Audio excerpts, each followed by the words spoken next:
আসসালামু আলাইকুম। আমি মোহাম্মদ সাদ্দাম হোসেন বলছি দিনাজপুর আইটির পক্ষ থেকে। আমরা আমাদের আজকের এই টিউটোরিয়ালে জানবো কম্পিউটার ফাংশনাল কি, F12 এর কাজ। F12 দিয়ে দুই ধরনের কাজ করা যায়। যদি আমরা ল্যাপটপ ইউজ করে থাকি, কেউ যেমন আমি ল্যাপটপ ইউজ করছি বর্তমান, তো ল্যাপটপ ইউজ করলে আমরা F12 ক্লিক করলে আমাদের ওয়াইফাই অপশনটা বন্ধ হয়ে যাবে। আমরা আপাতত দেখি আমার এখানে ওয়াইফাই অপশন দেখাচ্ছে, দিনাজপুর আইটি কানেক্টেড। আমরা যদি এখন F12 ক্লিক করি, আমি F12 এ ক্লিক করলাম, আপনারা খেয়াল করবেন ওয়াইফাই আমার অপশনটা দিনাজপুর আইটি কিন্তু চলে গেছে এখান থেকে।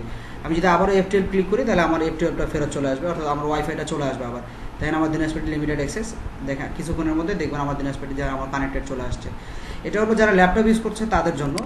আর স্বাভাবিকভাবে যারা ডেস্কটপ ইউজ করছে ওনারা কীভাবে F12 ইউজ করবে, F12 আপনারা যারা ডেস্কটপ ইউজ করছেন আপনাদের জন্য F12 ইউজ করার অপশন, বা আমরা যে কারণে F12 ইউজ করে থাকি, আমরা কোনো ফাংশনকে ওপেন করার জন্য বা অফ করার জন্য F12 ইউজ করি। যেমন আমরা এই যে এখানে অব্রোটা ওপেন করে রাখছি, আমার এখানে অব্রো ওপেন করা আছে। এখানে খেয়াল করবেন অব্রোতে এখন ইংলিশ দেখাচ্ছে। আমি যদি F12 ক্লিক করি তাহলে ইংলিশটা বাংলা হয়ে যাবে। আপনি উপরে খেয়াল করেন, দেখেন উপরে লেখা আছে।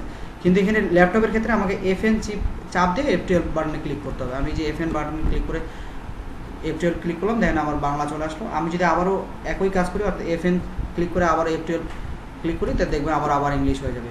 এই ছিল আমাদের F12 এর কাজ। ধন্যবাদ সবাইকে।